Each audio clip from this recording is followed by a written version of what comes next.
Բարև ձեզ սիրելիներ, այսօր միասին ուսումնասիրենք 4-րդ թագավորաց գիրքը 23 և 24-րդ գլուխները։ 23-րդ գլխում Հովսեա թագավորը լսելով Աստծո խոսքը սկսում է մեծ բարեփոխումներ։ Նա վերցնում է կուռքերը, մաքրում տաճարը և վերականգնում է զատիկի տոնը, այնպես ինչպես վաղուց չէր նշվել։ Սակայն, չնայած նրա հավատարմությանը, ժողովրդի սրտերի մեծ մասը իրականում չէր փոխվել։ Արտաքին բարեփոխումները չէին կարող ամբողջությամբ վերացնել մեղքի արմատը։ 24-րդ գլխում Հովսեայի մահից հետո ժողովուրդը կրկին հեռանում է Աստծուց։ Բաբելոնը գալիս է Հուդայի դեմ և սկսում է գերությունը։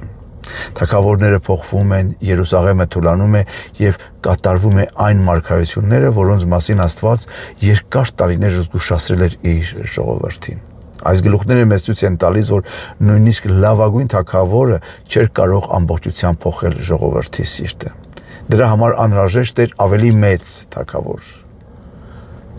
Այդ թագավորը Հիսուս Քրիստոսն է։ Նա եկավ ոչ միայն կուռքերը վերացնելու, այլ մեղքի իշխանությունը կործանելու։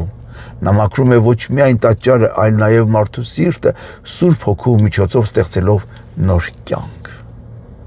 Բաբելոնյան գերությունը նաև հիշեցնում է, թե ուր է տանում մեղքը,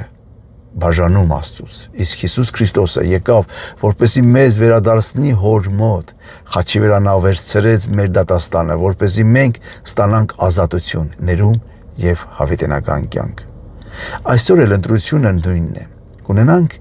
միայն արտաքին փոփոխություններ, թե թույլ կտանք, որ Հիսուս Քրիստոսը փոխի մեր սիրտը։ Միայն նրա մեջ է իրական ազատությունը ու վերականգնում է։ Ամեն։ Գրեք մեկնաբանություններում դուք ինչպես եք տեսնում Հիսուս Քրիստոսին այս գլուխներում։ Վաղը մենք կավարտենք 4-րդ թագավորաց վերջի գլուխը։ Աստծո կամքով